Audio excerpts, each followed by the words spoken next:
स्वागत है दोस्तों। आप सुन रहे हैं कहानी वार्ता अपने दोस्त विक्रम के साथ। और आज हम शुरू करते हैं डॉन का मंत्री का अगला भाग, भाग 9। रात का 1 बज रहा था। जाबर 2 पैग लेने के बाद डिनर कर रहा था। इस वक्त वो अपने अपार्टमेंट में था।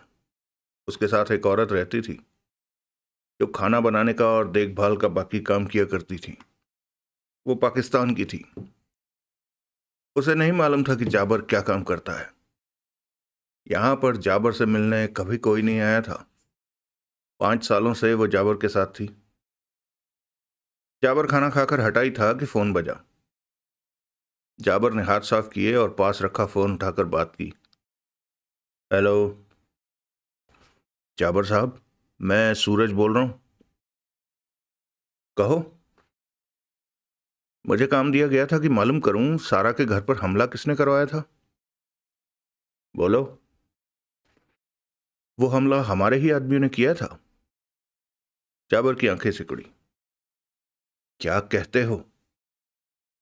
मैं ठीक कह रहा हूं, लेकिन हमने तो ऐसे किसी हमले का आदेश नहीं दिया। इस बारे में तो आप लोग ही बेहतर जानते होंगे। हमला करने वाले हमारे कौन से आदमी थे? गुलाम, फौजी और विनोद के बारे में पता चला है। जाबर के होंठ भिज गए। मैं फोन बंद करूं सर? हाँ। जाबर के होंठ खुले रहे। उसके बाद जाबर ने सुल्तान को फोन किया। सारा के बंगले पर हमला कराने वाले गुलाम, फौजी और विनोद थे। ये तीनों तो माई के अंडर हैं। तो स्पष्ट है कि माई के इशारे पर ही यह हमला हुआ है। जाबर गंभीर स्वर में बोला। लेकिन माई को एक बार हमसे तो बात करनी चाहिए थी। शायद माई इस मामले को अपने तौर पर निपटाना चाहती हो। लेकिन माई का सारा से क्या वास्ता? यही तो पता नहीं है। माई से पूछें। माई से उसके कामों के बारे में तब तक नहीं पूछा जा सकता जब तक कि उसके काम संगठन पर बुरा असर न डाल रहे हों। सारा के बंगले पर हमला करने से हमारे संगठन पर कोई बुरा असर नहीं पड़ता। जाबर क्या उठा। सुल्तान के गहरी सांस लेने की आवाज आई। लेकिन बात तो कोई खास ही होगी तभी माई ने यह सब किया। माई के किसी काम की छानबीन नहीं की जा सकती। यह संगठन का नियम है। लेकिन हम तो आपस में ही बातचीत कर रहे हैं। वो तो कर ही रहे हैं। कबीर से बात की? नहीं। मैं उससे बात करता हूं, कहकर सुल्तान ने फोन बंद कर दिया। अगला दृश्य। सुल्तान ने फोन करके कबीर को यह बात बताई। मामला गंभीर है सुल्तान। क्यों? यह सब देवराज चौहान के अखबारों में इश्तिहार देने के बाद शुरू हुआ है। इश्तिहार रीना के लिए भी था और सारा के लिए भी। लेकिन इसमें एक खास बात क्या है? माई का इस तरह सारा पर हमला करना और हमें खबर भी ना करना। मैं अभी तक समझ नहीं पाया तुम कहना क्या चाहते हो। मैं इस मामले पर विचार करूंगा, उसके बाद बात करेंगे। क्या तुम माई से बात करोगे? नहीं, माई कुछ भी करने को आजाद है। उससे सवाल जवाब कैसा? देवराज चौहान कुछ बोलने को तैयार हुआ? नहीं। सुबह बात करेंगे सुल्तान। कबीर ने फोन बंद किया और सुल्तान सलाम को फोन किया। देवराज चौहान ने मुंह खोला? नहीं। वो जाने किस मिट्टी का बना हुआ है। हर तकलीफ को सहे जा रहा है परंतु कुछ कहने को तैयार नहीं। अब वो किस हाल में है? बेहोश है। होश आने पर कोशिश जारी रखो और इस बार और भी सख्त कोशिश करो। वो मर जाएगा। मरना नहीं चाहिए। उसके भीतर जो बातें हैं वो बाहर आनी चाहिए, कबीर ने सख्त स्वर में कहा। ठीक है, मैं उसके होश में आने पर फिर कोशिश करता हूं। अगला दृश्य। देवराज चौहान की हालत बुरी हुई पड़ी थी। उसके शरीर पर जगह जगह जख्म थे। वो बेसुध हुआ पड़ा था। उसके शरीर की हालत देखकर समझा जा सकता था कि वो किस बुरे दौर से गुजर रहा है। सलाम ने यातना देने में कोई कसर न छोड़ी थी, परंतु देवराज चौहान मुंह खोलने को तैयार नहीं था। सलाम जानता था कि इतनी यातना देने पर सख्त से सख्त इंसान भी टूट जाता है, परंतु वो नहीं टूटा। देवराज चौहान के होंठों से कराह निकली। कई पलों तक उसके होंठ कांपते रहे। फिर पलकें हिलने लगी। उसे होश आ रहा था। वो औंधे मुंह फर्श पर पड़ा था। शरीर पर सिर्फ अंडरवियर था। जख्म ही जख्म थे शरीर पर। चाकुओं से शरीर के हर हिस्से पर चीरा लगाया गया और फिर उस कट में नमक मिर्च डाला गया था। बहुत तकलीफ हुई थी देवराज चौहान को। बहुत तड़पा था तब वो। ये सिलसिला 2 बार दोहराया गया। फिर वो बेहोश हो गया। उसके होंठों से पुनः कराह निकली। पलकें जोरों से फड़फड़ाई। फिर उसने एक आंख थोड़ी सी खोली। आंख की झिरी से वो हर तरफ देखने लगा। वहां शांति थी, कोई न था। देवराज चौहान ने दोनों आंखें खोल ली। पास ही बोतल में पानी रखा हुआ था। वो लोग उसे जिंदा रखना चाहते थे जब तक मुंह नहीं खोलता।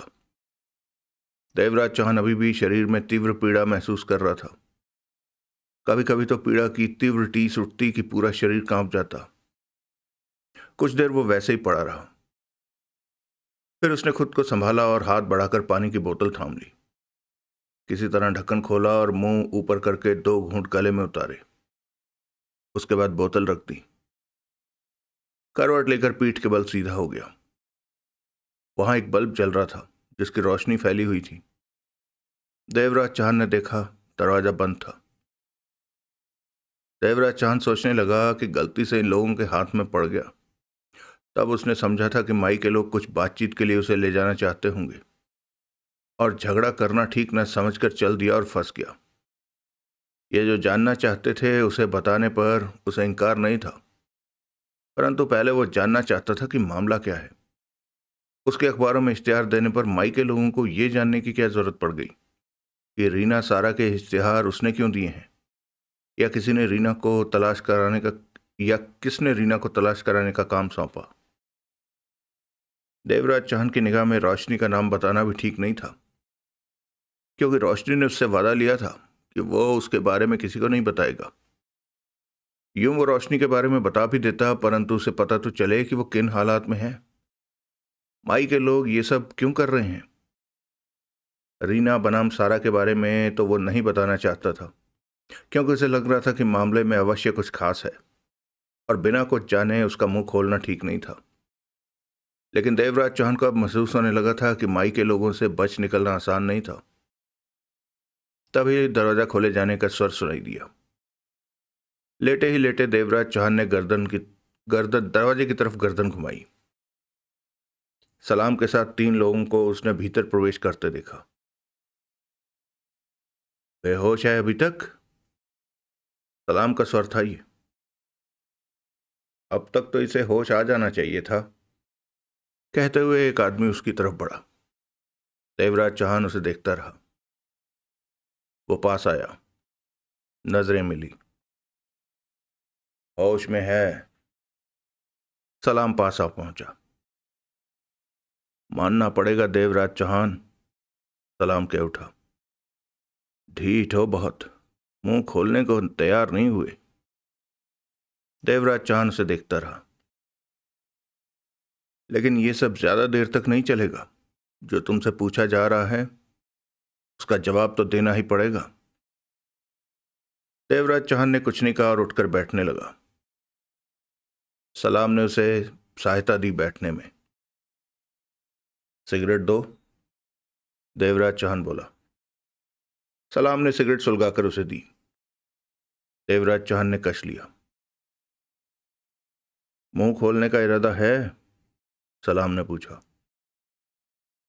नहीं। मुझे यह कहा गया है कि तुम्हारी जान ना निकले, इसलिए तुम इस बात के प्रति तो निश्चिंत रह सकते हो कि मैं तुम्हारी जान नहीं लूंगा, परंतु तुम्हारे शरीर की वो हालत कर दूंगा कि दोबारा कभी ठीक होने का नाम नहीं लेगा। सलाम ने तीखे स्वर में कहा। अब क्या करने की सोच कर आए हो?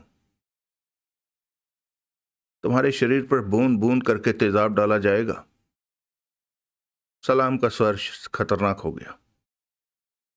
इससे तुम सोच ही सकते हो कि तुम्हारे शरीर की क्या हालत हो जाएगी, कितना तड़पोगे तुम। देवराज चौहान ने गहरी सांस ली और कश लिया। मैं जानता हूं कि तुम्हारे शरीर का दमखम आधा खत्म हो चुका है। यह भी जानता हूं कि तुम यातना सहकर भी अपना मुंह नहीं खोलोगे, परंतु मुझे अपना काम करते रहना है जब तक कि रुकने को ना कहा जाए। तो तुम अपना काम करो। देवराज चौहान के स्वर में दृढ़ता थी।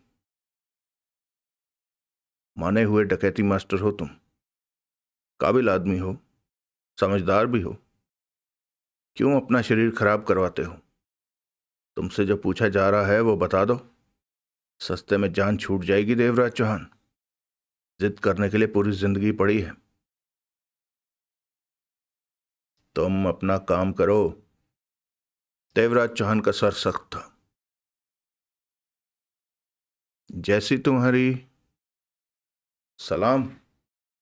तभी उसके साथी ने कहा, दरवाजे पर देखो।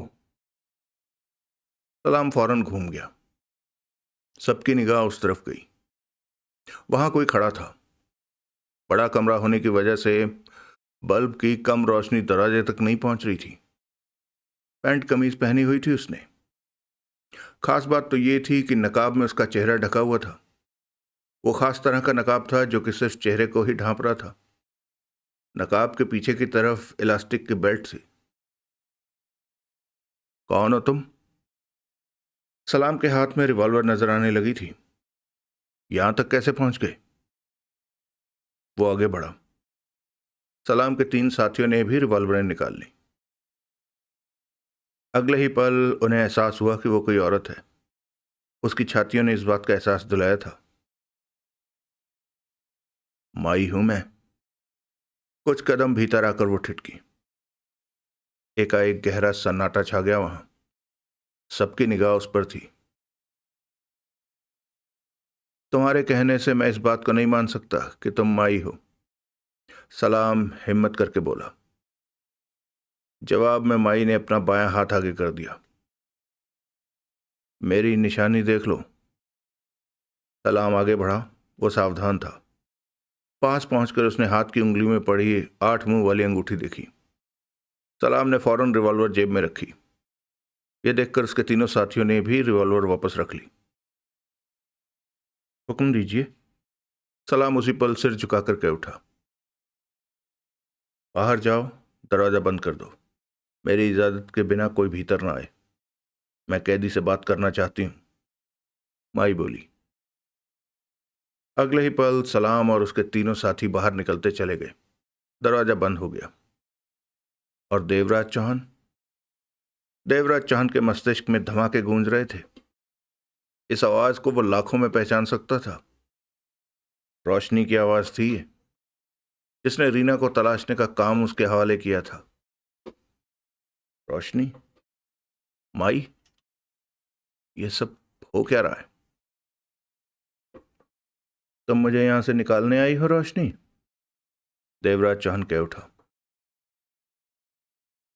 मैं जानती थी कि तुम मेरी आवाज से मुझे पहचान जाओगे।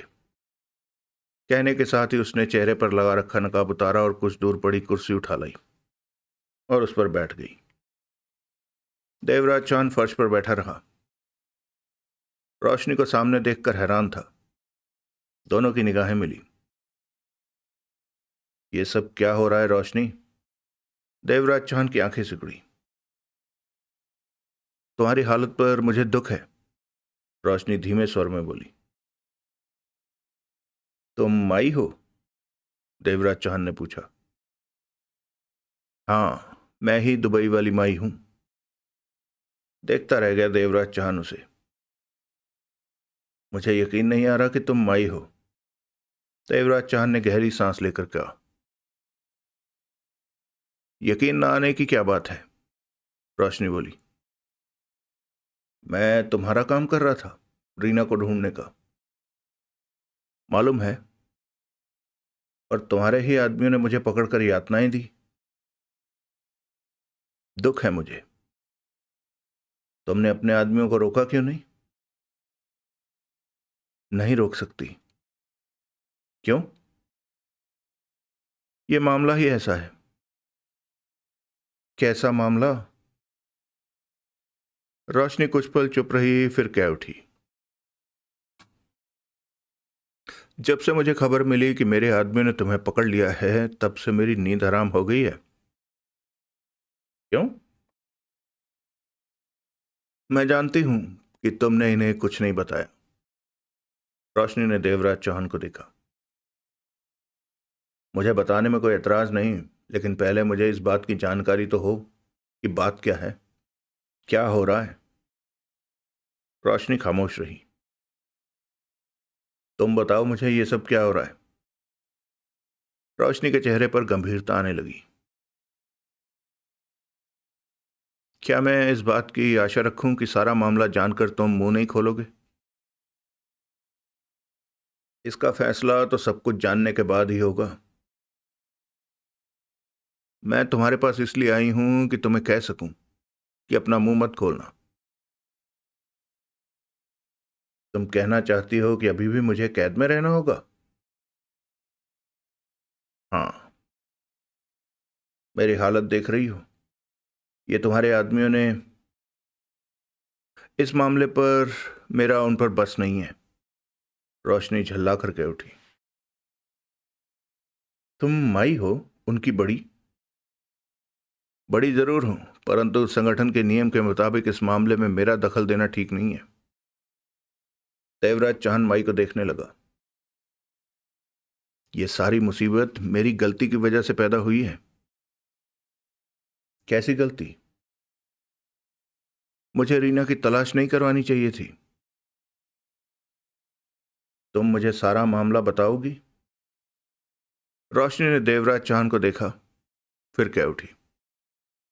देवराज चाहन, यह बहुत ही गंभीर मामला है जो तुम्हारे द्वारा अखबार में इश्तिहार देने से फिर उठ खड़ा हुआ है। मैं तुम्हें कम शब्दों में सब कुछ बता सकती हूं ताकि तुम हालात को समझ सको। देवराज चाहन उसे देखता रहा। रीना मेरे से पहले माई थी। ओह, वो मेरी सहेली थी, रोशनी कह उठी। माई होते हुए उसने मुझे दुबई बुलाया, अपने साथ रखा, लेकिन उसके ठाट पाट देखकर मैं बेईमान हो गई। जो माई होती है उसकी पहचान इस अंगूठी से होती है जो इस वक्त मेरी उंगली में है। मैंने रीना से ये अंगूठी छीनी और उस पर पेट्रोल डालकर उसे आग के हवाले कर दिया। माई बनने के लिए? हाँ। तुम्हें ऐसा नहीं करना चाहिए था। तुमने इसके विश्वास को ठेस पहुंचाई।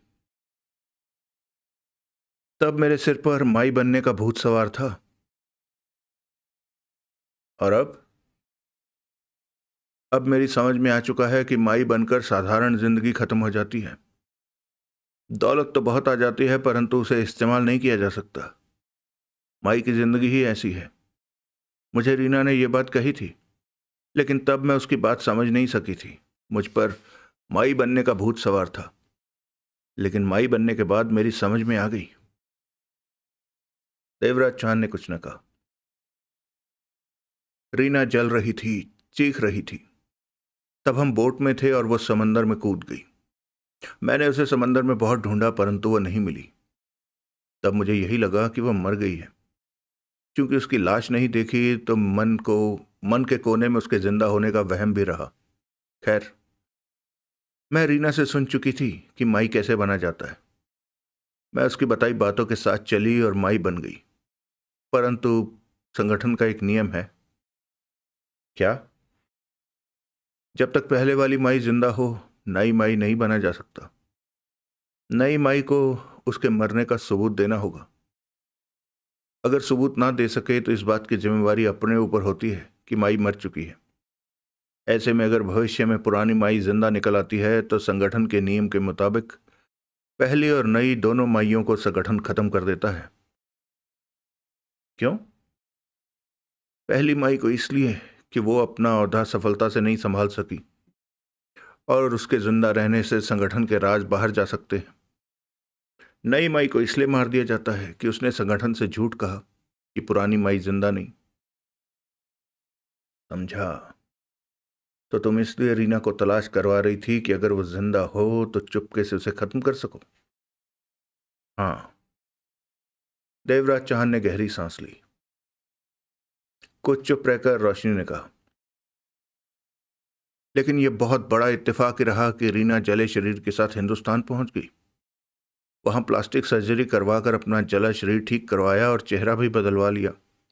फिर सारा नाम के साथ वापस दुबई हनीफ भाई के साथ लौटी। हनीफ भाई दुबई का गैंगस्टर था। अब नहीं है? नहीं। रोशनी ने सिर हिलाया। सारा बनकर रीना हनीफ भाई के साथ दुबई आई। बाद में सुना हनीफ भाई ने उसे अपनी बेटी बना लिया। सारा हनीफ के धंधों को देखने लगी।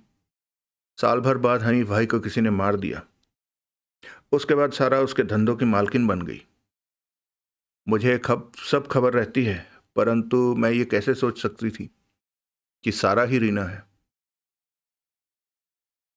जब मैंने अखबार में रीना और सारा की तस्वीरों के साथ इश्तिहार दिए तो ये फर्क तुम्हारी समझ में आ गया था? हाँ, मैं तुम पर नजर रखवा रही थी कि तुम क्या क्या कर रहे हो। मुझे खबर मिलती रहती थी तुम्हारे बारे में। जब तुमने दुबई आकर इश्तिहार दिए तो मुझे समझते देर न लगी कि सारा ही रीना है। देवराज चौहान रोशनी को देखता रहा। अब खतरे वाली बात यह है कि अगर तुम मुंह खोलते हो तो संगठन मेरे साथ साथ रीना को भी मार देगा। तुम्हारी चिंता स्वाभाविक है, इसलिए मैं तुम्हारे पास आई हूं यह कहने कि तुम मुंह बंद रखना और तुम्हारे आदमी मुझे यातना देते रहे। तुम इन्हें रोक नहीं सकती। बात को समझो देवराज चौहान, यह मामला माई के साथ जुड़ गया है। अखबार में रीना की तस्वीर देखकर संगठन वाले सतर्क हो गए हैं कि उनकी भूतपूर्व माई जो कि मर चुकी है उसे कौन तलाश करवा रहा है। वो जानना चाहते हैं कि मामला क्या है। क्या माई जिंदा है? उनके इस काम में मेरा दखल न देने का मतलब होगा उनके मन में अपने लिए शक पैदा करना। मैं उन्हें रोक नहीं सकती, लेकिन मैं इस तरह यातना नहीं सहते रह सकता। इसके लिए मैं तुम्हें मुंह मांगी दौलत दूंगी। दौलत मेरे पास भी बहुत है, शायद तुमसे ज्यादा ही हो। रोशनी के होंठ भिज गए। तुम्हारे संगठन वाले मुझे यातना देते रहेंगे तब तक जब तक उन्हें इस बात की आशा रहेगी कि वो मेरा मुंह खुलवा लेंगे, परंतु जब उन्हें लगेगा कि मैं मुंह खोलने वाला नहीं तो वो मुझे मार देंगे। माई खामोश रही। अब मुझे सारा मामला पता चल गया है। अब मैं तय कर सकता हूं कि मुंह खोलूं कि नहीं। इस सारे मामले में रीना कहीं से भी गलत नहीं है। तुम गलत हो। तुमने रीना को धोखा दिया, संगठन को धोखा दिया। जो हुआ वो होता चला गया। इस तरह तुम बच नहीं सकती। तुम मेरा फैसला करने की कोशिश मत करो। रोशनी का सर तीखा हो गया। मुझे यहां से बाहर निकालो, नहीं तो मैं मुंह खोल दूंगा। तुम ऐसा नहीं कर सकते देवराज चौहान। रोशनी के दांत भिज गए। तुम जानती हो कि मैं ऐसा कर सकता हूं। रोशनी देवराज चौहान को देखती रही। तुम खुद ही सोचो कि मैं यातना क्यों सहूं। रोशनी चुप रही। मेरी निगाह में रीना निर्दोष है। मेरे मुंह खोलने से उसकी जान खतरे में पड़ जाएगी, जिसका मुझे अफसोस रहेगा। कल का दिन और कल की रात में व्यस्त हूं। तो तुम कल की रात तक मुंह बंद रख सकते हो? फिर क्या होगा? मैं परसों तक तुम्हें यहां से बाहर निकाल, तब तक तुम्हारे लोग मेरी जान ले लेंगे। मैं कोशिश करूंगी कि तब तक तुम्हें कोई तकलीफ ना पहुंचे। ठीक है, मुझे यातना नहीं दी जाती तो परसों तक मैं कैद में रहने को तैयार हूं। रोशनी उठ खड़ी हुई। नकाब उसने पुनः चेहरे पर लगा लिया। सारी गलती मेरी है। मुझे रीना की तलाश करवानी ही नहीं चाहिए थी। ये बात तुम पहले भी कह चुकी हो। रोशनी दरवाजे की तरफ बढ़ गई। दरवाजा बंद था। रोशनी ने दरवाजा थपथपाया। फौरन ही दरवाजा खुला। सामने सलाम था। हुक्म। वो तुरंत सतर्क स्वर में बोला। कैदी को कोई यातना न दी जाए और इसकी देखभाल की जाए। रोशनी ने कहा। जी माई। रोशनी चेहरे पर नकाब लगाकर वहां से चली गई। अगला दृश्य। अगले दिन सुबह 9 बजे कबीर, सुल्तान और जाबर मिले। तीनों के चेहरों पर गंभीरता थी। माई को देवराज चौहान के मामले में दखल नहीं देना चाहिए था, सुल्तान बोला। यह हमारा मामला है, संगठन का मामला है, जाबर ने कहा। हम देवराज चौहान से जानना चाहते हैं कि उसने हमारी भूतपूर्व माई रीना की तस्वीर अखबार में उसकी तलाश के लिए क्यों दी, जबकि वो मर चुकी है। अगर वो नहीं मरी और जिंदा है तो इसकी जानकारी हमें भी होनी चाहिए। माई का इस मामले में आना इस बात का शक पैदा करता है कि रीना माई जिंदा है, सुल्तान बोला। यकीनन हमारी जगह कोई और होता तो वो भी यही सोचता, जाबर ने गंभीर स्वर में कहा। नई माई ने इस बात की गारंटी ली थी कि रीना माई जिंदा नहीं है। ऐसे में वो जिंदा सामने आ जाती है तो संगठन को दोनों माइयों को खत्म करना होगा। यही नियम है, जाबर बोला। कबीर खामोश था। जाबर और सुल्तान ने कबीर को देखा। तुम कुछ नहीं कहोगे? सुल्तान बोला। देवराज चौहान कहता है कि माई रीना जिंदा है, कबीर सोच भरे स्वर में बोला। तो हम उसकी बात पर विश्वास क्यों नहीं करते कि रीना माई जिंदा है? तीनों की नजरें मिली। माई ने जिस तरह रात सलाम से कहा कि कैदी को यातना न दी जाए, यह संदिग्ध है। कबीर ने दोनों को देखते हुए सिर हिलाया। माई को इस मामले में दखल नहीं देना चाहिए था।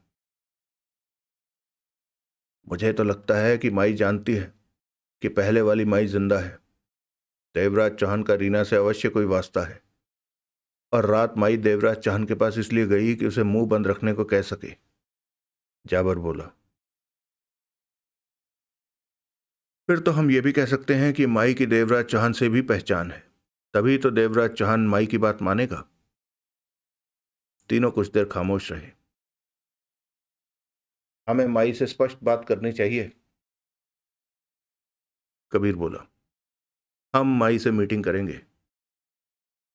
यह जरूरी हो गया है, सुल्तान गंभीर स्वर में बोला। जाबर, कबीर बोला, तुम माई से बात करो। जाबर ने फोन निकाला और नंबर मिलाया। बेल जाने लगी। फौरन ही रोशनी की आवाज कानों में पड़ी। कहो। माई, हम लोग आपसे मिलना चाहते हैं, फौरन। जानती हूं, मैं तुम लोगों का फोन आने का ही इंतजार कर रही थी। 2 नंबर ठिकाने पर आ जाओ, कहकर उधर से रोशनी ने फोन बंद कर दिया। जाबर ने सुल्तान और कबीर को देखकर कहा, हमें 2 नंबर पर पहुंचना है, माई वहीं पहुंच रही है। अगला दृश्य। उस छोटे से कमरे में जाबर, सुल्तान और कबीर मौजूद थे। माई यानी कि रोशनी भी वहां थी। अभी अभी रोशनी ने चेहरे पर पड़ा नकाब उतारा था। इन तीनों के चेहरे पर पर्दा इन तीनों से चेहरे पर पर्दा करने का कोई मतलब नहीं था, क्योंकि संगठन के ये तीनों ही बड़े थे और माई के चेहरे से, माई के पुराने वक्त से, हर बात से वाकिफ थे। रोशनी तीनों को देखकर मुस्कुराई। वो चारों कुर्सियों पर बैठे थे, बीच में टेबल थी। कहिए, रोशनी बोली, आप लोगों ने मुझे कैसे याद किया? आप जानती हैं, सुल्तान बोला। लेकिन बात आप शुरू कीजिए। रोशनी का लहजा हल्का, सामान्य था। रात आप देवराज चौहान से मिली? जाबर बोला।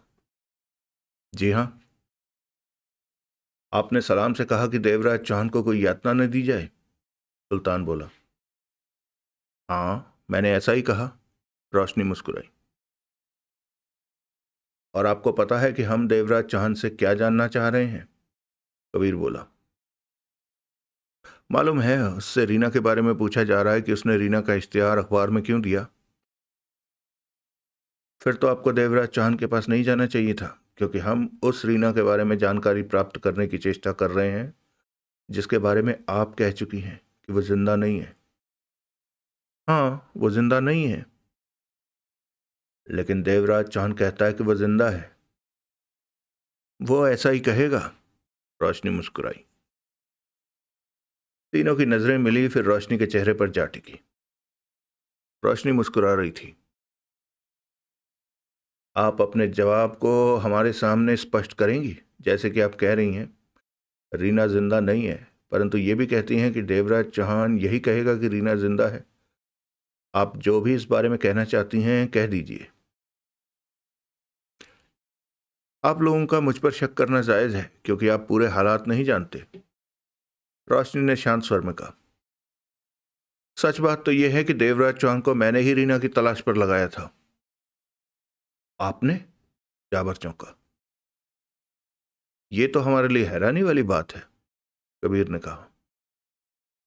मैंने उस काम के लिए देवराज चौहान को 10 करोड़ एडवांस में दिया था। एक तरफ आप कहती हैं कि रीना मर चुकी है, दूसरी तरफ से आप उसकी तलाश करवा रही हैं, सुल्तान ने पूछा। इसे आप मेरा शक वहम कह सकते हैं, रोशनी ने कहा। मेरे मन में हर बार यही आता रहा कि मैंने रीना की मौत की जिम्मेवारी अपने ऊपर ले ली है, परंतु कहीं वो जिंदा तो नहीं। जब मैंने खुद उसे मरकर समंदर में गिरते देखा था, परंतु मेरा शक वहम मेरे दिमाग में कुलबुला रहा था। इसी कारण मैं इंडिया गई। सोचा क्यों ना एक बार रीना की तलाश करवा कर देखूं कि इसके बारे में क्या खबर मिलती है, जबकि मैं जानती हूं कि वो मर चुकी है। तीनों रोशनी को देख रहे थे। मैं इंडिया गई, देवराज चौहान को तलाशा। मैं उसके बारे में पता लगवा चुकी थी कि वो कोई काम हाथ में लेता है तो ईमानदारी से पूरा करता है। यह काम मैंने देवराज चौहान से कराने का सोच लिया था। मैं देवराज चौहान से रोशनी बनकर मिली, उसे रीना के बारे में बताया कि वो मेरी सहेली है, दुबई में रहती थी, फिर इंडिया आ गई। इस तरह मैंने देवराज चौहान को रीना की तलाश का काम दिया। उसने 10 करोड़ मांगा तो मैंने उसे एडवांस दे दिया। क्योंकि मैंने देवराज चौहान को रीना को ढूंढने का काम सौंपा, साथ में 10 करोड़ दिया, तो ऐसे में वो कैसे कह सकता है कि रीना मर चुकी है? वो तो रीना को जिंदा ही कहेगा। ठीक कहा तुमने, सुल्तान बोला। तो रीना को ढूंढते हुए दुबई कैसे आ गया? मैंने उससे कहा था कि वह दुबई में रहती थी, लेकिन अब इंडिया आ गई है। इंडिया में उसे रीना का कोई सुराग नहीं मिला, तो ये सोचकर रीना की तलाश में दुबई आ गया कि कहीं रीना दुबई ना आ गई हो। यहाँ आते ही उसने रीना की गुमशुदगी का इश्तिहार अखबारों में दे दिया कि शायद उसके बारे में कोई खबर मिले, परंतु दयाराम ने उसे पकड़कर कैद कर दिया। तीनों की नजरें मिली। अगर इतनी सी बात है तो देवराज चौहान बताता क्यों नहीं, यातना क्यों सह रहा है? जाबर बोला। देवराज चौहान सच में काम का आदमी है, रोशनी मुस्कुराई। देवराज चौहान और मेरे बीच जब रीना की तलाश का सौदा हुआ था, तो उसे 10 करोड़ देने के पीछे ये बात भी तय हुई थी कि वो मेरे बारे में किसी को नहीं बताएगा, और उसने इस बात का हमेशा याद रखा। इतनी यातना देने के बाद भी उसने मेरे बारे में मुंह नहीं खोला। तो आपको बता देना चाहिए था कि मामला क्या है, कबीर ने कहा। मुझे कल रात ही ये पता चला कि देवराज चौहान को आप लोगों ने कैद कर रखा है। खबर मिलते ही मैं जाकर उससे मिली। उससे कहा कि इतनी यातनाएं क्यों सह रहे हो, मुंह क्यों नहीं खोला। तो कहने लगा कि आपने वादा लिया था कि मेरे बारे में किसी को नहीं बताना है। कुछ चुप्पी रही वहां। तो ये है सारी बात। आप लोगों को कुछ और पूछना हो तो पूछ सकते हो, रोशनी बोली। वैसे आज मैं आपको फोन करने ही वाली थी इन बातों के लिए। एक महत्वपूर्ण सवाल, सुल्तान बोला। कहिए। क्या रीना जिंदा है? नहीं, रोशनी ने दृढ़ स्वर में कह दिया। वो मर चुकी है, परंतु मेरे मन में वहम है जो बार बार उछलता है। इसलिए मैंने रीना की तलाश का काम देवराज चौहान को सौंपा कि देखूं तो सही क्या खबर मिलती है। आप लोगों को रीना के बारे में चिंता करने की आवश्यकता नहीं है। उसकी मौत की जिम्मेवारी मैं अपने पर ले चुकी हूं। उसके जिंदा होने की खबर उसके जिंदा होने की मुझे खबर भी मिली तो मैं खुद आप लोगों के सामने हाजिर हो जाऊंगी कि संगठन के नियम के मुताबिक आप मेरी हत्या कर सके। मैं अपने होशो हवास में रहकर ऐसा कोई काम नहीं करूंगी जो संगठन के लिए नुकसानदेह हो। तीनों चुप रहे।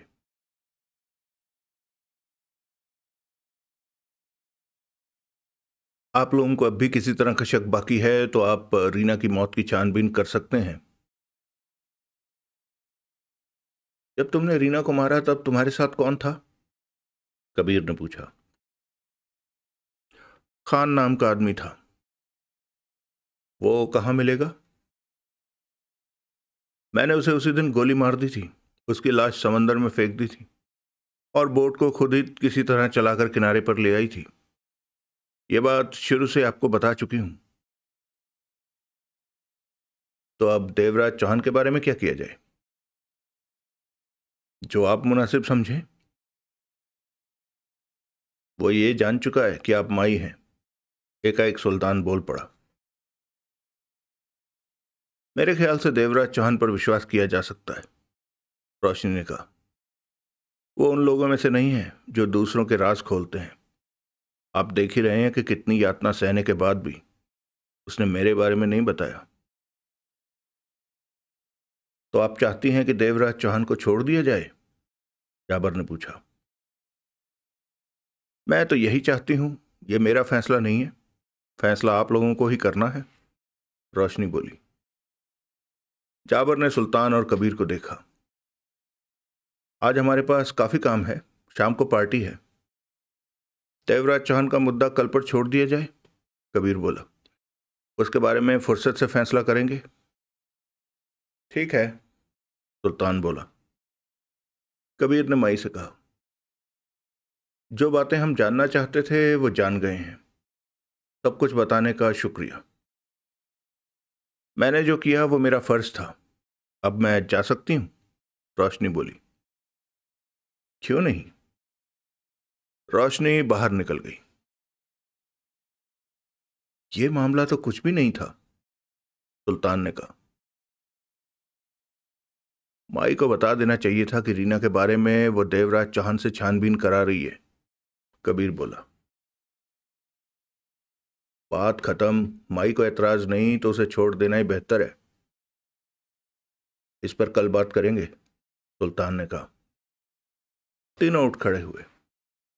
इस तरह रोशनी ने देवराज चौहान का मामला संभाला कि वो ठीक रहे और मुंह ना खोले। अगला दृश्य। शाम के 7 बज रहे थे। जगमोहन ने आरडीएक्स के कमरे का दरवाजा थपथपाया। धर्मा ने दरवाजा खोला। जगमोहन को देखते ही कह उठा, आओ, हम तुम्हारा ही इंतजार कर रहे थे। जगमोहन भीतर आया। धर्मा ने दरवाजा बंद कर दिया। जगमोहन के चेहरे पर थकान और आंखों में परेशानी झलक रही थी। देवराज चौहान को ढूंढते रहे दिन भर? राघव ने पूछा। हाँ, लेकिन उसकी कोई खबर नहीं मिली। माई के 1-2 लोगों की खबर मिली, परंतु उन्हें तलाश नहीं कर पाया। चिंता मत करो, एक्स्ट्रा बोला। कल से हम एक साथ देवराज चौहान को तलाश करेंगे और उसे आज़ाद करा लेंगे, बेशक वो कहीं भी हो। ये वादा रहा हमारा। जगमोहन ने कुछ नहीं कहा और बैठ गया। सारा वहां नहीं थी। वो 12 बजे सोकर उठी थी और नहा धोकर चली गई थी। तुम लोग किस काम में बिजी हो? जगमोहन बोला। और मुझे क्या करना होगा? आरडीएक्स की नजरें मिली। हम तुम पर विश्वास कर सकते हैं? अगर कल देवराज चौहान की तलाश में मेरा साथ दोगे तो मुझ पर पूरी तरह विश्वास कर सकते हो। ठीक है, हमारा इरादा तुम्हारा साथ देने का है, परंतु तुम अब हमारा साथ दो। हम नवाब अंसारी और माई को मारने जा रहे हैं। जगमोहन चौंका। नवाब अंसारी और माई? हाँ, नवाब अंसारी से क्या दुश्मनी है ये मैं जानता हूं, परंतु माई को मारना मेरी समझ से बाहर है। माई को हम अपने एक खास पहचान वाले की वजह से मारेंगे, राघव ने कहा। लेकिन नवाब अंसारी और माई तुम लोगों को मिलेंगे कहाँ? आज रात माई ने मीटिंग रखी है जिसमें दुनिया भर के अंडरवर्ल्ड के लोग शामिल हो रहे हैं। हमारी पहचान वाले ने उस मीटिंग में प्रवेश करने का हमारा इंतजाम कर दिया है, एक्स्ट्रा ने कहा। ताकि तुम लोग माई को मार सको? हाँ, नवाब अंसारी भी वहां होगा। दोनों को मारा जाएगा। बेवकूफ़ी कर रहे हो तुम दोनों। बेवकूफ़ी कर रहे हो तुम लोग, जगमोहन कह उठा। वहां सुरक्षा के सख्त से सख्त इंतजाम होंगे। तुम लोग क्या सोचते हो कि सफल हो जाओगे, पकड़े जाओगे? वो लोग गोलियों से भून देंगे तुम्हें। अंदेशा गलत नहीं है तुम्हारा, धर्मा मुस्कुराकर बोला। ऐसे खतरनाक लोगों के बीच जाकर काम करना और फिर वहां से साफ बच निकलना संभव नहीं है, लेकिन हम सफल रहेंगे। कैसे? तुम हमारा साथ जो दोगे। जगमोहन ने बारी बारी तीनों को देखा। तो कोई योजना बना चुके हो वहां काम करने की? हाँ। क्या है योजना? कहां पर यह पार्टी हो रही है और भीतर किस तरह प्रवेश करोगे? मुझे क्या करना होगा? सारे सवाल एकदम मत पूछो। हम तुम्हें अपनी योजना बताते हैं, पहले वो सुन लो। बोलो। चारों के चेहरों पर गंभीरता थी। एक्स्ट्रा जगमोहन को सारी बात और योजना बताने लगा। 10 मिनट बाद वो चुप हुआ। जगमोहन आरडीएक्स को देख रहा था। योजना सुन ली कि हम कैसे काम करेंगे? इस पर कुछ तो बोलो। तुम लोग आग में कूदने का प्रोग्राम बनाए बैठे हो, जगमोहन के होंठों से निकला। यह बता कि योजना कैसी लगी। ठीक है, बच के बाहर भी आ सकते हो और वहां मारे भी जा सकते हो। हम तेरी मेहरबानी से बाहर निकल आएंगे, राघव मुस्कुराया। ये जरूरी तो नहीं। जरूरी बनाना हमारा काम है, तुम अपना काम करना। छठी मंजिल पर 617 नंबर कमरा अब्दुल बुखारी के नाम से बुक है। सब कुछ वहां रखा है। तू तैयारी कर उधर। ध्यान रहे कि बारूद कमरे के ठीक बीचों बीच लगना चाहिए, एक्स्ट्रा ने कहा। बारूद का इंतजाम कहां से किया? हमारे दोस्त ने इंतजाम कराया। वही जो माई को मरवाना चाहता है? वही। जगमोहन ने कुछ नहीं कहा। ठीक है सब? धर्मा ने पूछा। हाँ, जो तुम लोगों ने कहा है वो काम मैं करूंगा, जगमोहन ने कहा। एक बात तो बता, राघव बोला। क्या?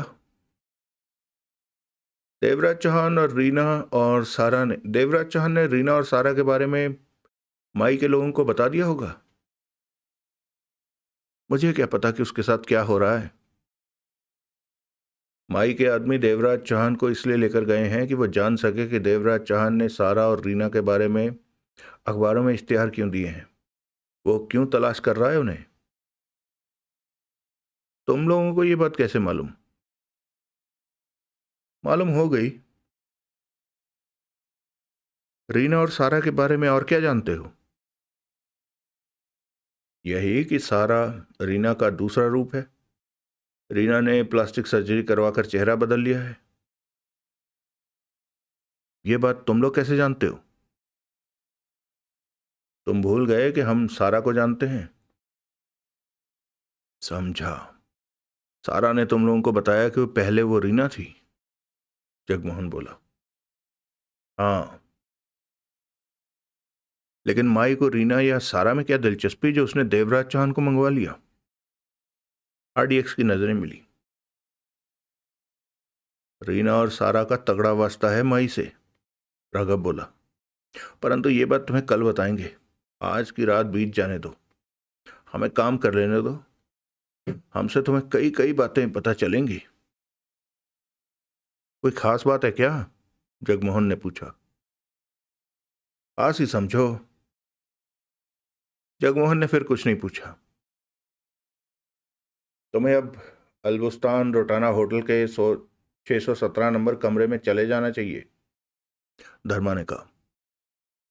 जगमोहन ने सिर हिलाया और उठ खड़ा हुआ। जगमोहन चला गया। देवराज चौहान ने यह बात माई के लोगों को बता दी हो तो? राघव बोला। मेरे ख्याल से नहीं बताई।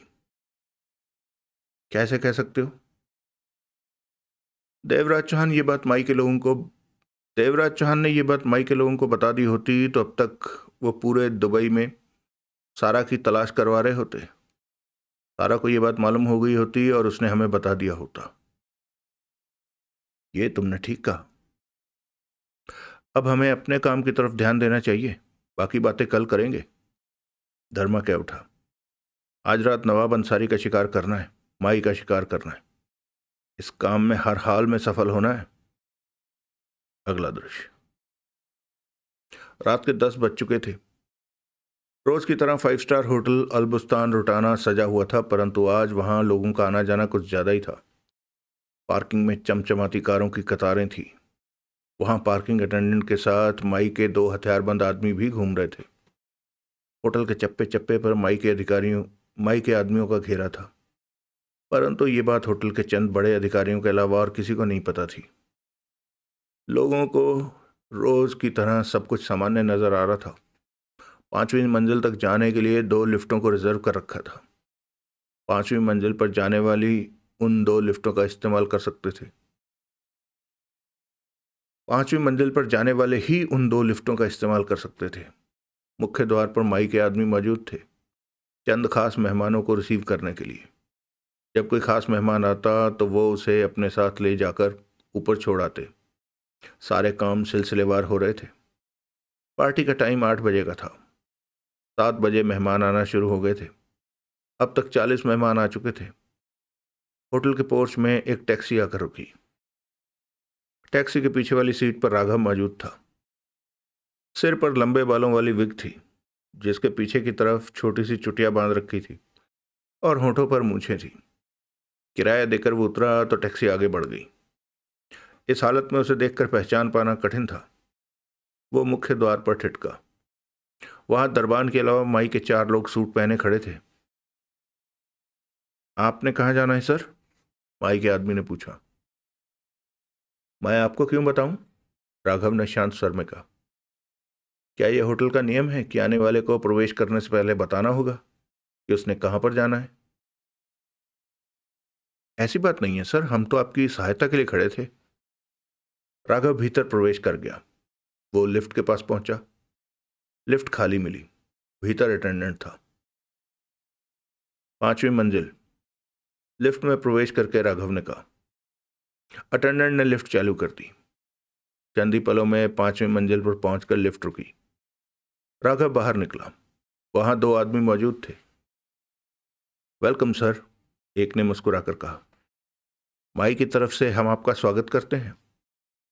राघव ने मुस्कुराकर सिर हिलाया। आप मेरे साथ आइए सर। और राघव उसके साथ चल पड़ा। वो राघव को पास ही एक कमरे में ले गया। उस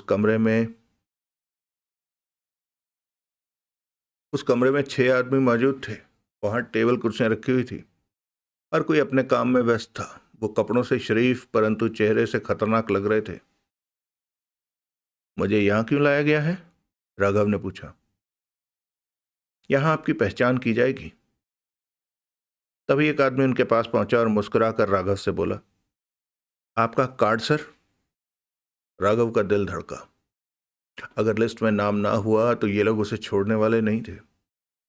राघव ने जेब से कार्ड निकालकर उसे दिया।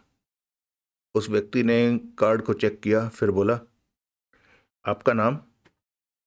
राघव। वो एक टेबल की तरफ बढ़ गया जहां कुछ कागज रखे हुए थे। राघव उसे देखता रहा। दिल धड़क रहा था। वो व्यक्ति मिनट भर कागजों पर नजरें दौड़ाने के पश्चात पलटा और करीब आया। ठीक है सर, आप पार्टी में जा सकते हैं। राघव ने लंबी चैन की सांस ली। आइए सर, मैं आपको हॉल में पहुंचा दूं। उसे लाने वाला व्यक्ति कह उठा। वो राघव के साथ बाहर निकला। राघव ने लिफ्ट की तरफ देखा। वहां माई के दो आदमी थे और कुछ विदेशी लोगों से बातें कर रहे थे। राघव उसके साथ राहदारी में आगे बढ़ता रहा। 2-3 मोड़ मुड़ने के पश्चात वो हॉल के दरवाजे पर ठिठके। आप भीतर जा सकते हैं सर। थैंक यू, राघव ने कहा और भीतर प्रवेश कर गया। हॉल में शानदार ढंग से रोशनियों का इंतजाम किया हुआ था। रंग बिरंगी रोशनियां। हॉल की सजावट पर विशेष ध्यान दिया गया था। वो करीब 1400 गज का हॉल था। फर्श पर सुर्ख रंग का कारपेट बिछा था। एक तरफ बाररूम था जिसके पीछे 4 बारटेंडर मौजूद थे। दूसरी तरफ जुए की टेबलें लगी हुई थी जिस पर कुछ लोग ताश के पत्ते खेल रहे थे। एक तरफ खाने का इंतजाम था। ठीक सामने एक मंच बना था जिसके सामने 100 से ज्यादा कुर्सियां रखी हुई थी। हर कोई अपने में मस्त नजर आ रहा था। राघव समझ चुका था कि मेहमानों का आना जारी है। दुनिया के अंडरवर्ल्ड के बड़े बड़े मगरमच्छ यहां इकट्ठे हो रहे थे। राघव बार पर पहुंचा। वहां से बियर का मग लिया और घूंट भरता हुआ जुए की टेबलों की तरफ बढ़ गया। उसकी निगाह हर तरफ घूम रही थी। वो ये जानने की चेष्टा कर रहा था कि कोई निगाह उस पर तो नहीं टिकी, परंतु उसने यही महसूस किया कि सब ठीक है। एकाएक राघव ठिठका। उसने जेब से फोन निकाला और एक्स्ट्रा का नंबर मिलाया। बात हो गई। सब ठीक है, तुम लोग आ सकते हो। तुम भीतर पहुंच गए? हाँ। उसके बाद राघव ने सारा का नंबर मिलाया। उससे भी बात हो गई। मैं तुम्हारे फोन का इंतजार कर रही थी। सारा की आवाज कानों में पड़ी। आ जाओ, सब ठीक है। तुमने बढ़िया इंतजाम किया। मतलब कि लिस्ट में हमारे नाम है? हाँ। थैंक गॉड, राधा ने सारा ने उधर से कहा और फोन बंद कर दिया। राघव ने अपना फोन जेब में डाला। तभी एक विदेशी उसके पास पहुंचा और अंग्रेजी में कह उठा, हेलो, मैं थॉमसन हूं। बुल्गारिया से संबंध है मेरा। तुम मेरी तरह अकेले दिखते हो? हाँ, राघव मुस्कुराया। फिर तो हम बात करते हैं। अकेलापन भी खत्म हो जाएगा और वक्त भी बढ़िया कटेगा। क्यों नहीं? राघव खुद अकेला नहीं रहना चाहता था। आओ, वहां से तुम भी अपने लिए कुछ ले लो। दोनों बार की तरफ बढ़ गए। अगला दृश्य। रात के 11:30 बज चुके थे। पार्टी में 100 से ऊपर मेहमान आ चुके थे। रौनक बढ़ चुकी थी। माई के भी 25 लोग वहां थे। हर कोई पार्टी का मजा ले रहा था। धर्मा और एक्स्ट्रा भी पार्टी में आ चुके थे और इकट्ठे थे। कबीर, जाबर और सुल्तान भी आ चुके थे। बार पर मेहमानों का जमघट था। जुए की टेबलों पर जुआ खेला जा रहा था। एक टेबल पर जुए की रकम बहुत बढ़ गई थी जिसकी वजह से वहां लोगों का जमघट ज्यादा हुआ था। कुछ लोग कुर्सियों पर बैठे अपना काम धंधा बढ़ाने के लिए, नए रिश्ते बनाने के लिए बातचीत में व्यस्त थे। हर कोई अपने आप में व्यस्त नजर आ रहा था। धर्मा और एक्स्ट्रा की निगाह नवाब अंसारी को खोज रही थी, परंतु वो कहीं भी नहीं दिख रहा था। इस बीच वह राघव से मिले। नवाब अंसारी दिखा? एक्स्ट्रा ने पूछा। नहीं, लगता है अभी आया नहीं, राघव धीमे स्वर में कह उठा। आई भी नहीं आई? धर्मा ने पूछा। 12 बजने वाले हैं, वो लोग कभी भी आ सकते हैं। जगमोहन से कोई बात हुई? अभी तो नहीं। उससे पूछो तो सही कि वो किधर है, होटल में पहुंचा कि नहीं। एक्स्ट्रा ने जगमोहन को फोन किया। हेलो। जगमोहन की आवाज कानों में पड़ी। तुम कहाँ हो? जहां मुझे होना चाहिए। बारूद बिछा लिया? हाँ, पूरे कमरे में फर्श पर इस तरह बारूद बिछाया है कि फटने पर कमरे का फर्श गायब हो जाएगा। गुड। लेकिन बारूद बहुत ज्यादा है। ज्यादा ही ठीक है, हमें हर हाल में काम पूरा चाहिए, इसलिए बारूद वहां रखा गया है। एक्स्ट्रा ने कहा। जब तुम्हें काम करने को कहें तो तुम काम करके बारूद फटने से पहले वहां से निकल जाना। ठीक है। नवाब अंसारी और माई तो मिल गए होंगे? अभी नहीं, अभी वो पार्टी में नहीं आए। तुम लोगों के लिए वहां पर खतरा। हमारी फिक्र मत करो। मुझे इसलिए फिक्र है कि कल से तुम लोगों ने मेरे साथ देवराज चौहान को तलाश करना है। सब काम हो जाएंगे। एक्स्ट्रा ने कहा और फोन बंद कर दिया। कबीर, जाबर और सुल्तान को घेरे कई विदेशी मेहमान खड़े थे। ये तीनों माई की संस्था में खास लगते हैं, धर्मा बोला। ये कबीर, सुल्तान और जाबर हो सकते हैं। तारा ने बताया था कि संगठन का असली भार इन्हीं के कंधों पर है, राघव बोला।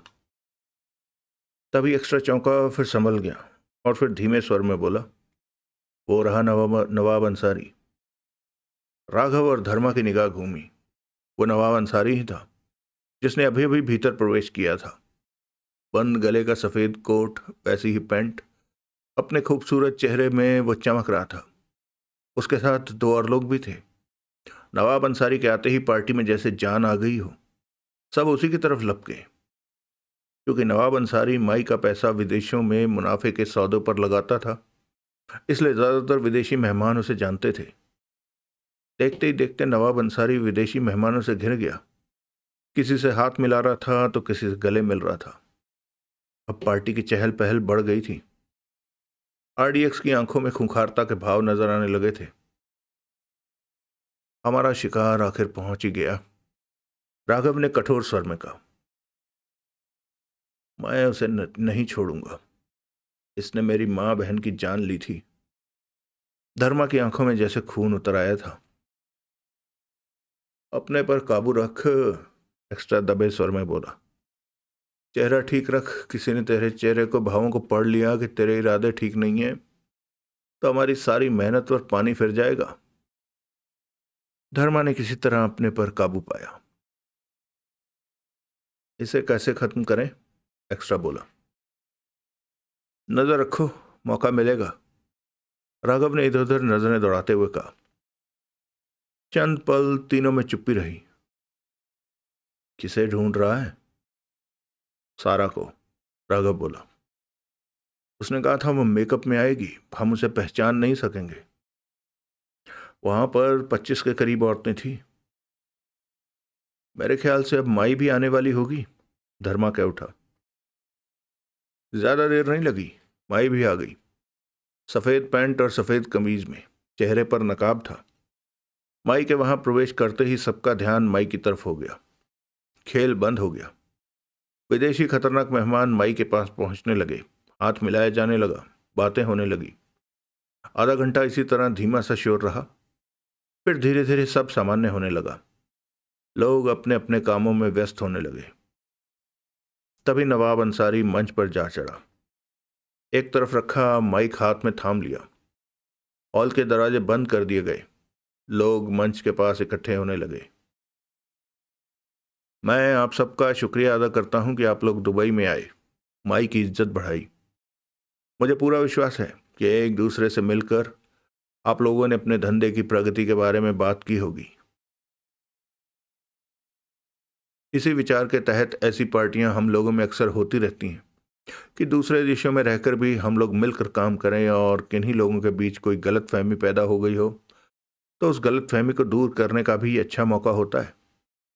अगर कोई समस्या सुलझाना चाहता है और दोनों पार्टियों में तालमेल नहीं बैठता बातों का, तो नियम के मुताबिक इस बात के बारे में मेजबान से बात की जाती है।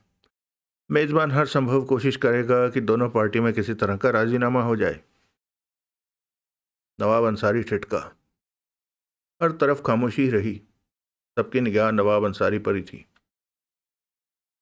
हमारे स्वागत में कोई कमी रह गई हो तो हम क्षमा चाहते हैं। एक साथ ज्यादा लोगों को मेहमान बनाया जाए तो कोई ना कोई कमी रह जाती है, जबकि हमारी भरपूर चेष्टा रही है कि ऐसा ना हो। इससे पहले कि डिनर शुरू करें, माई भी आप लोगों से कुछ कहना चाहती है। नवाब अंसारी कहकर चुप हुआ। माई स्टेज की तरफ बढ़ गई। स्टेज पर पहुंची, माइक थामा और बोली, आप सबका स्वागत है यहाँ। मुझे खुशी है कि 8 महीनों के बाद हम फिर इकट्ठे हुए हैं। दरअसल हम सब एक परिवार की तरह हैं। ऐसा परिवार जो मिलकर रहे तो बढ़िया, नहीं तो सबका बुरा ही बुरा होगा। इसलिए हमें एक दूसरे की तकलीफों को भी ध्यान में रखना चाहिए। अपना काम करते हुए एक दूसरे की इज्जत करनी चाहिए। परंतु ये धंधा बहुत बुरा है और हम लोग अक्सर गलती कर जाते हैं दूसरे की तकलीफ समझने में।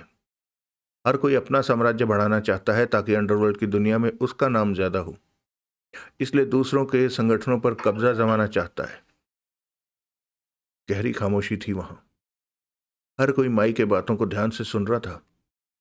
माई पुनः कह उठी, मैं अपने संगठन की बात करती हूँ। पिछले कुछ महीनों में हमारे संगठन के खास ओहदेदारों पर हमले हुए। माई को, यानी मुझे, तलाश करने की चेष्टा की गई। हमने उन सब लोगों को चुन चुन कर खत्म कर दिया है। वो किसके आदमी थे हम जानते हैं। हम ये भी जानते हैं कि आप में से कौन है जो माई के संगठन पर काबू करके माई के सब धंधों पर कब्जा जमाकर अपना साम्राज्य बढ़ाने के फेर में है। वो जो भी है मेरी बात समझ रहा है और मैं उसे वार्निंग देती हूँ कि वो अपनी हरकतों से पीछे हट जाए, वरना इसका अंजाम उसके लिए बहुत बुरा होगा। हम दुश्मनों से सुलह करने में यकीन नहीं रखते, उसे जड़ से खत्म करने में यकीन रखते हैं। मेरे संगठन की तरफ जो भी आंख उठाएगा उसका नतीजा, उसे बुरा नतीजा भुगतना होगा। माई ठिठकी कहते कहते। हर कोई चुप, नजरें माई पर।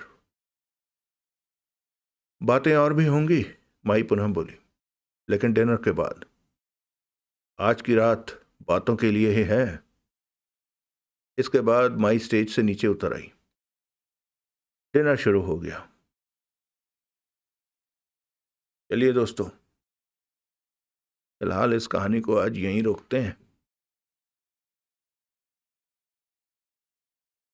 आज मैंने जान के शुरू में नहीं पढ़े थे कमेंट्स की, हो सकता है किसी भाई को बुरा ना लग रहा हो, तो इसलिए एंड में देख लेंगे हम। चलिए अब फटाफट आपके कमेंट्स का उत्तर दे दूं और उसके बाद हम इस एपिसोड को क्लोज करके अपलोड करते हैं। कैसी लग रही है आपको ये कहानी? यानी कैसे होंगे ये सुल्तान, कबीर और जाबर? कोई भी इनको कोई सी कहानी सुना के आगे बढ़ गया है। कह रहे हैं ये दुनिया का सबसे बड़ा संगठन चलाते हैं। एकदम मुझे लग रहा है किराने की दुकान ना चले इनसे। खैर, अजय राजपूत जी कह रहे हैं वाह क्या बात है, थैंक यू जी। अब्दुल हसन जी कह रहे हैं good narration, thank you for this novel. I am listening 6th episode, I assume that Roshni is माई। हाँ, वो पहले ही आइडिया लग गया था। And she dumped Sara first, then she became माई। बिल्कुल सही कहा, मुझे भी लग गया था। अवतार जी कह रहे हैं विक्रम भाई नमस्कार, कहानी बहुत ही बढ़िया चल रही है। देवराज चौहान का शायद आगे भी कोई सीन नहीं होगा, कहानी सुनाने का दिल से धन्यवाद। हाँ, मतलब बीच में नमक की तरह ही इस्तेमाल किया देवराज चौहान को तो। खैर, मनीष चौधरी जी कह रहे हैं विक्रम भाई आपका आभार, आपके द्वारा चाणक्य नीति और विदुर नीति का जिक्र करना वाकई लोहे वाला था। ये दोनों ही किताबें आज भी प्रासंगिक हैं और राजनीति विज्ञान की किताबों में इनका जिक्र होता है। रीना और माई वाली बात भी सही कही आपने। अगर रीना सच में शातिर होती तो रोशनी के सामने इतनी जल्दी नहीं उगलती। इतनी जल्दी नहीं मनीष भाई, कभी नहीं उगलती। कुछ बातें होती हैं जो इंसान अपने साथ लेकर ही मरे तो अच्छा है। समय का खेल है ये। जगमोहन और आरडीएक्स की जोड़ी अब आगे क्या गोल खिलाएगी, देखने वाली बात होगी। हाँ, देखते हैं। इस बारी तो कुछ नहीं हुआ। आपका नॉवल पढ़ने का अंदाज वाकई बहुत बढ़िया है, थैंक्स फिर से। आपका ये कंटेंट दिलचस्प बना देता है। Thank you. वासुदेव जी, अनिल मोहन की बहुत से उपन्यास अपलोड है लेकिन किसी की आवाज़ अच्छी नहीं लगती। जब से आपकी आवाज़ सुनी है, शुक्रिया। Thank you ji, thank you भाई, बहुत बड़ा आपने वो कर दिया, लेकिन ऐसी बात नहीं है, मुझे तो 2-3 लोगों की आवाज़ में सुनना अच्छा लगता है। खैर, विक्रम भाई, इस नावल को नाम को आपने चेंज किया है क्या? मुझे ऐसा लगता है नहीं भाई, इस कहानी का नाम डॉन का मंत्री है, और डॉन का मंत्री ये हमारे किसी भाई ने ही कहा था। आप सर्च मार लीजिए। ये शैलेंद्र जी ने कहा है। शैलेंद्र जी, आप ऐसा कमेंट करोगे यार, उम्मीद नहीं थी। आप तो पुराने खिलाड़ी हो, डॉन का मंत्री का नाम नहीं सुना आपने? चलो। कृष्णा मैन कह रही है, विक्रम भाई नमस्कार, कहानी अच्छी है लेकिन देवराज चौहान को तो कमरे में बंद कर दिया। हाँ, देखते हैं आरडीएक्स क्या कमाल दिखाते हैं। फिलहाल कहानी अच्छी लग रही है जी, धन्यवाद कृष्णा मैन। सुधीर जी कह रहे हैं बहुत ही शानदार प्रस्तुति है। रही बात आपने कोई बात दूसरे को बताने की, जब आप अपनी बात किसी को कह देते हैं उस बात पर आपका कोई अधिकार नहीं रह जाता, वो बात पराई हो जाती है। हाँ बिल्कुल, जो बात आप खुद नहीं रख सकते वो दूसरा क्यों रखे। विक्रम भाई, अगली मूवी एक डकैती ऐसी ही अपलोड करें, एक डकैती ऐसी ही अपलोड करें, एक डकैती ऐसी भी। हाँ, अच्छा ठीक है। वशिष्ठ साहनी जी कह रहे हैं, सर मैं देवराज चौहान का नया फैन हूँ। कोई बात नहीं, सुनते रहिए, पुराने हो जाएंगे। विशाल जी कह रहे हैं, नावल का नाम तो याद नहीं है विक्रम भाई, लेकिन उस नावल में मोना चौधरी, देवराज चौहान, जुगल किशोर, अर्जुन भारद्वाज भी हैं। ऐसी कोई कहानी है जिसमें मोना चौधरी और देवराज चौहान की दोस्ती हो गई है? मैंने सुना है वो नावल, लेकिन नाम याद नहीं आ रहा। अगर ऐसी कोई है जिसमें अगर जुगल किशोर और अर्जुन भी हैं तो मैं फिर ढूंढता हूँ उसको। धन्यवाद बताने के लिए विशाल जी। सूरज जी कह रहे हैं, thanks sir, very nice, thank you ji. तो चलिए दोस्तों, आप सबके कमेंट्स भी पढ़ दिए गए हैं, बहुत बहुत धन्यवाद। बताइएगा कैसी लग रही है कहानी। अभी इस कहानी में 6 ये और 9 वो, तो कम से कम 2.5-3 घंटे की कहानी बाकी है अभी भी। मिलते हैं इसके अगले भाग में और फिर उसके अगले भाग में। तब तक के लिए आप सब सुखी रहें, स्वस्थ रहें, खुश रहें।